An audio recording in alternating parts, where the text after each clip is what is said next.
La discrasia de células plasmáticas es un grupo de enfermedades que se caracterizan fundamentalmente por la aparición de un clon o varias clones de células plasmáticas que se caracterizan por liberar a la sangre una proteína clonal, que nosotros llamamos banda monoclonal o pico clonal.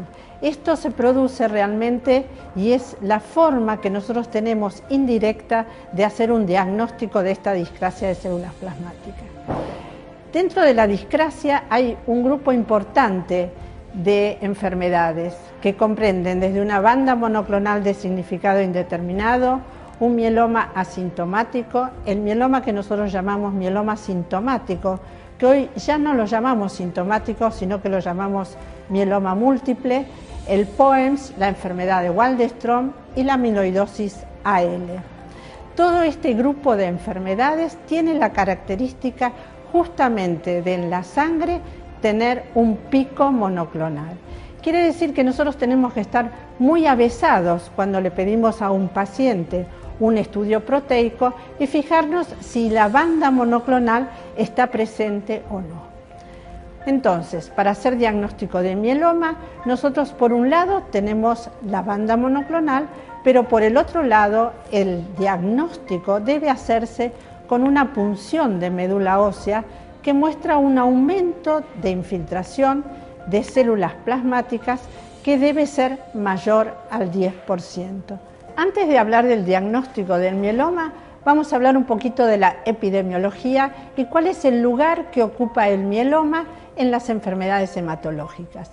Es el 1.8% de las enfermedades hematológicas, de todas las neoplasias, y el 17% de las enfermedades hematológicas. Es la segunda neoplasia luego del linfoma no Hodgkin. Y la característica que tiene, que es una enfermedad donde la edad característica de los pacientes está entre los 65 y 70 años. Menos del 20% de los pacientes tiene 40 años. Y hay un grupo de riesgo que son los pacientes afroamericanos y también se describen familias con mieloma. La sobrevida media en los últimos años realmente ha aumentado con la incorporación de los nuevos agentes. Y hoy por hoy la sobrevida media de estos pacientes está en alrededor de 8 años. Bueno, volvemos entonces a lo que es el diagnóstico de los pacientes con mieloma. Estos pacientes deben tener una infiltración mayor al 10% de células plasmáticas clonales en la médula ósea. Además, deben cumplir algunos criterios. Y estos criterios hoy por hoy los denominamos CRAB. ¿Qué es CRAB? CRAB significa anemia, insuficiencia renal, hipercalcemia y compromiso óseo. Para decir que un paciente tiene anemia por mieloma, este paciente debe tener menos de 10 gramos por decilitro de hemoglobina o menos de 2 gramos por decilitro del valor normal que este paciente tenía habitualmente. Lesiones líticas en los estudios radiológicos, que hoy no solamente hacemos estudios radiológicos comunes, sino que hacemos las nuevas imágenes que son tomografía computada de baja dosis o tomografía computada asociada a un PET. Luego tenemos también como forma de presentación la insuficiencia renal, donde los pacientes deben tener más de 2 miligramos por decilitro de creatinina o menos de 40 mililitros por minuto de clearance de creatinina. Y finalmente nos falta determinar la hipercalcemia. La hipercalcemia es cuando los pacientes tienen más de 11 miligramos por decilitro de calcio en sangre. Quiere decir que cualquiera de estas identificaciones, ya sea la insuficiencia renal, la anemia, la hipercalcemia o las lesiones óseas, asociada con la infiltración del más del 10% de células plasmáticas clonales en la médula ósea, nos hacen sospechar fuertemente la presencia del mieloma. Pero entonces, ¿qué pasa con la banda monoclonal o el pico monoclonal? ¿Está presente o no presente? No lo necesitamos para el diagnóstico del mieloma. Lo que hace que esté presente o no es categorizar al mieloma múltiple en secretor o no secretor. Solamente el 4% de los pacientes pueden tener un mieloma no secretor. Quiere decir entonces, repitiendo y para recordar, muy importante, infiltración de células plasmáticas clonales en la médula ósea, más lo que llamamos CRAB. Pero todos estos pacientes deben ser tratados al momento del diagnóstico. Pero hay otro grupo de pacientes que son pacientes asintomáticos que también deben ser tratados y que nosotros en la jerga hematológica los llamamos Slim CRAB.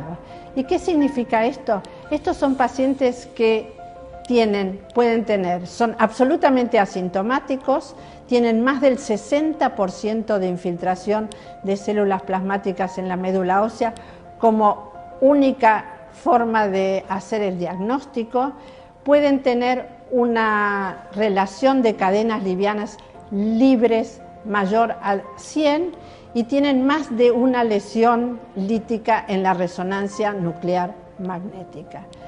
Estos tres últimos datos que hemos dado son datos muy importantes porque los pacientes son pacientes asintomáticos, pero que requieren un tratamiento.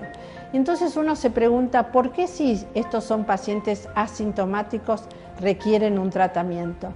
Porque la evolución, al tener más del 60% de infiltración de células plasmáticas o un ratio de cadenas livianas mayor a 100 o tener más de una lesión lítica en la resonancia nuclear magnética, hace que estos pacientes progresen a los 2 años en un 85%. ¿Y cuál es el inconveniente de esto de que estos pacientes progresen? Bueno, tener o una lesión ósea muy importante con una fractura o progresar a insuficiencia renal. Entonces lo que nosotros queremos es tratar a estos pacientes en forma adelantada. Quiere decir entonces, para resumir, tenemos dos tipos de pacientes para tratar. Pacientes que son sintomáticos, que son aquellos pacientes que, como vimos, tienen CRAB, y aquellos pacientes que son asintomáticos, pero que tienen la característica nuevamente de tener solamente una infiltración de más del 60% de células plasmáticas en la médula ósea, más de una lesión focal en la resonancia nuclear magnética o un ratio de cadenas livianas mayor a 100. ¿Qué estudios recomendamos nosotros para hacer diagnóstico de mieloma? 4 puntos importantes a tener en cuenta: anamnesis, el examen físico, el estudio del laboratorio, el estudio de la médula ósea y el estudio por imágenes.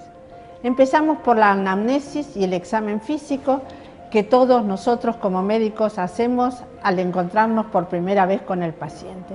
Así que mucho no tenemos para aclarar. En el laboratorio es importante hacer la química normal agregando LDH, beta-2 microglobulina. Y en el estudio proteico hacemos un proteinograma, una inmunofijación, los dosajes de las inmunoglobulinas IgG, IgA, IgM y el dosaje de cadenas livianas libres.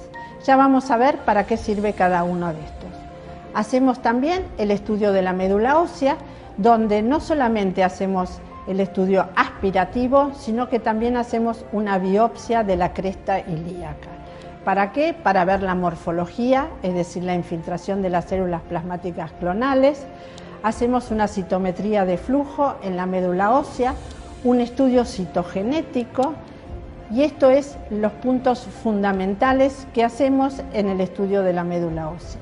Y luego hacemos el estudio por imágenes. Hoy por hoy, las radiografías es un estudio que se ha dejado de lado. ¿Y por qué se ha dejado de lado? Porque para hacer diagnóstico de una imagen osteolítica necesitamos que el hueso esté reabsorbido en un 30%. Quiere decir que a veces resulta muy difícil ver una imagen osteolítica, inclusive en un lugar no adecuado. Por ejemplo, en el esternón o por ejemplo en las clavículas, a veces con la superposición de las imágenes resulta difícil. Por eso hoy la recomendación de la International Myeloma Working Group es realizar una tomografía computada de baja dosis o un PET-TC. Con esto no solamente hacemos diagnóstico de imágenes osteolíticas, sino que también podemos evaluar el compromiso extramedular. ¿Qué quiere decir el compromiso extramedular? Quiere decir el compromiso del mieloma en lugares fuera de la médula ósea. Por ejemplo, compromiso hepático, compromiso pulmonar, compromiso de la piel. Todo esto se puede hacer diagnóstico con un PET-TC. Entonces, volviendo al estudio proteico, es muy importante observar en el proteinograma. ¿Qué vemos en el proteinograma? Identificamos la banda monoclonal o el pico monoclonal. Y con esto, y en el proteinograma, el bioquímico nos informa la presencia de la banda monoclonal y allí también nos podrá decir cuánto mide esta banda monoclonal. El dosaje de la banda monoclonal es muy importante y esto es algo que los hematólogos debemos reclamar en el laboratorio. ¿Por qué? Porque el dosaje de la banda monoclonal nos servirá primero para hacer diagnóstico. Segundo, en el seguimiento del paciente a la respuesta al tratamiento. Si la banda monoclonal empieza a descender, uno sabe que está en el camino correcto. Quiere decir, proteinograma, diagnóstico de banda monoclonal y dosaje de banda monoclonal. Y luego hacemos una inmunoelectroforesis. ¿Para qué sirve la inmunoelectroforesis? Para saber cuáles son las inmunoglobulinas comprometidas. Podemos tener una IgG, una IgA o una IgM y estas pueden ser kappa o lambda. Lo importante es que cada una, digamos, si tenemos el compromiso de la IgG, no puede ser kappa y lambda, tiene que ser IgG kappa o IgG lambda. Esto es importante a tener en cuenta. Y luego entonces tenemos que dosar también las inmunoglobulinas, dosaje de IgG, IgA e IgM. Finalmente, pedimos el dosaje de cadenas livianas libres y categorizo muy bien la palabra de libres porque hasta hace un tiempo nosotros hacíamos cadenas livianas completas y esto no nos sirve para hacer el diagnóstico. Siempre tenemos que tener en cuenta las cadenas livianas libres kappa o lambda, que son las que, si están muy elevadas y como único mecanismo, recuerdan que nosotros habíamos dicho que tener un ratio de cadenas livianas kappa o lambda mayor a 100 hacía que nosotros debiéramos tratar el paciente. ¿Por qué? Porque estas cadenas livianas lesionan el riñón. Entonces, cuando tenemos las cadenas livianas muy elevadas, es muy probable que estos pacientes tengan lesión renal. Es por eso el diagnóstico debe hacerse y debe tratarse precozmente. Luego del estudio proteico, entonces, habíamos dicho también en la bioquímica tener en cuenta la LDH, la beta-2 microglobulina y la albúmina. ¿Y por qué tener en cuenta la albúmina y la beta-2 microglobulina? Para estadificar a los pacientes. Los mielomas se estadifican en estadio 1, 2 o 3 de acuerdo a la albúmina o la beta-2 microglobulina. En el estudio proteico habíamos visto el estudio de la sangre. Vuelvo a repetir, proteinograma, inmunofijación, dosajes de inmunoglobulinas y dosajes de cadenas livianas. Y no tenemos que olvidarnos de la orina de 24 horas. Es muy importante para el estudio de la proteinuria de Bence-Jones y la presencia de albúmina. ¿Por qué hablo de la presencia de albúmina en un paciente que tiene mieloma? Si el paciente tiene una importante albuminuria, debemos pensar que el paciente puede tener una lesión glomerular. Y si tiene una pequeñísima banda monoclonal con una albuminuria muy importante y una lesión glomerular, debemos pensar o por lo menos saber si el paciente no tiene además un diagnóstico de amiloidosis AL. Después del estudio proteico, entonces hacemos el estudio de la médula ósea.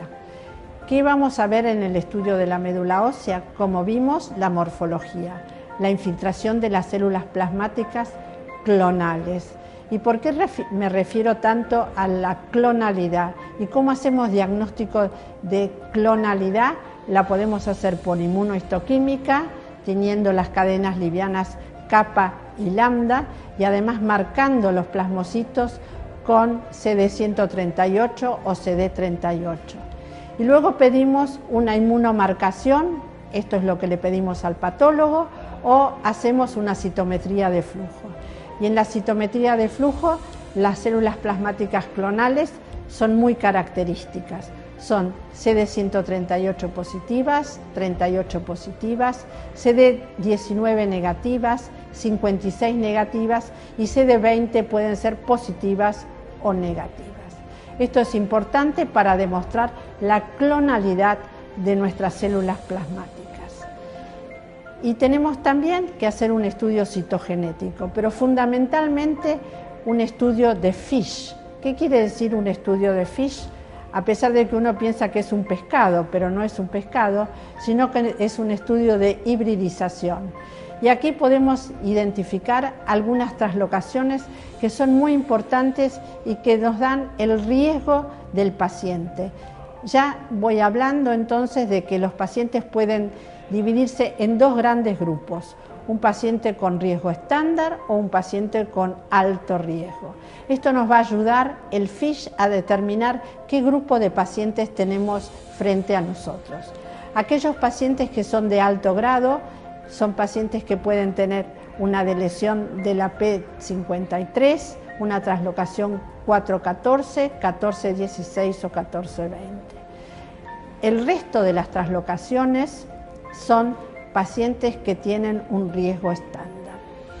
Entonces tenemos que unir realmente el estudio citogenético o el estudio de FISH, como les acabo de decir, con el estudio que hicimos en bioquímica, es decir, el dosaje de la beta-2 microglobulina y de la albúmina. Con los dosajes de beta-2 microglobulina y albúmina dividimos a los pacientes, como vimos, en 3 estadios. Y hoy sabemos que esto se llama ISS.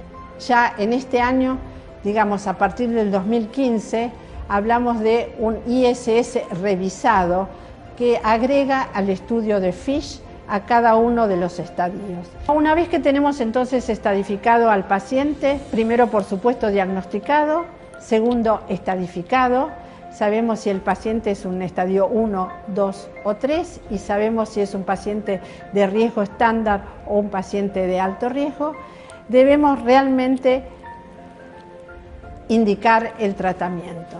Pero antes de hablar de tratamientos, vamos a saber cómo evaluamos la respuesta al tratamiento, porque esto es un punto muy importante. Si nosotros comenzamos a dar un tratamiento y el paciente no responde, ¿cómo evaluamos esto? Bueno, lo evaluamos justamente con el estudio proteico. Por eso la insistencia tan importante en hacer un dosaje de la banda monoclonal. Esto nos va a ayudar a saber cómo va funcionando el tratamiento. Si el tratamiento es el tratamiento adecuado y el paciente entra en remisión, la banda monoclonal entra en descenso y puede llegar a desaparecer. Entonces, es muy importante tener en cuenta entonces el dosaje de la banda monoclonal. ¿Cómo evaluamos y qué decimos, cuáles son las respuestas que tienen los pacientes al tratamiento del mieloma? El paciente puede tener una remisión completa estricta, una muy buena remisión parcial, tener una enfermedad estable o no responder. Cada una de estas identificaciones o cada una de estas respuestas están claramente identificadas. Por ejemplo, un paciente que tiene una remisión parcial disminuye en un 50% su banda monoclonal en sangre y también tiene una respuesta en orina. Todo esto es muy importante, quizás uno tiene que tener esto en el bolsillo del guardapolvo y fijarse realmente cómo es la respuesta que estamos teniendo en nuestros pacientes frente al tratamiento que le damos. Pero hoy no alcanza para hablar de remisión completa o remisión completa estricta para decirle al paciente usted está muy bien. Hoy se habla de enfermedad residual mínima. Esto es un nuevo concepto que ha aparecido con las nuevas técnicas que tenemos para evaluar la clonalidad de las células plasmáticas. Esto lo hacemos con una citometría de flujo de nueva generación o lo podemos hacer por secuenciación. Realmente en nuestro país no tenemos estos aparatos como para hacer secuenciación, pero sí podemos hacer una citometría de nueva generación para evaluar la enfermedad residual mínima. ¿Y para qué nos sirve saber si el paciente tiene una enfermedad residual mínima positiva o negativa? Por supuesto, si el paciente tiene una enfermedad residual mínima negativa, todos estamos muy contentos. Quiere decir que con el estudio que nosotros le hacemos no podemos evaluar si el paciente tiene clonalidad o no, si le queda alguna célula plasmática que eventualmente vaya a proliferar y el paciente recaer. Porque tenemos que saber que hoy por hoy el mieloma lamentablemente no se cura. Los pacientes entran en remisión completa, pero el 95% de los pacientes recae.